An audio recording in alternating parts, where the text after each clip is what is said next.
उत्तम गुण अभ्यासिता येते असं समर्थ म्हणतात आणि गोपालकृष्णांनी सांगितलंच आहे.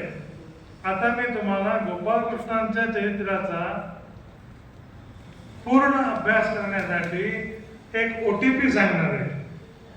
बघा, समर्थांचा OTP काय आहे तो उद्या सांगेल, कारण कुठलीच मालिका सस्पेन्स शिवाय चालत नाही.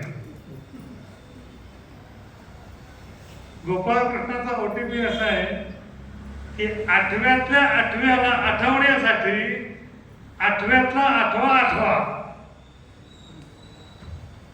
8व्यातल्या 8व्याला आठवण्यासाठी 8व्यातला 8वा भगवान विष्णूचा 8वा अवतार म्हणजे गोपालकृष्ण.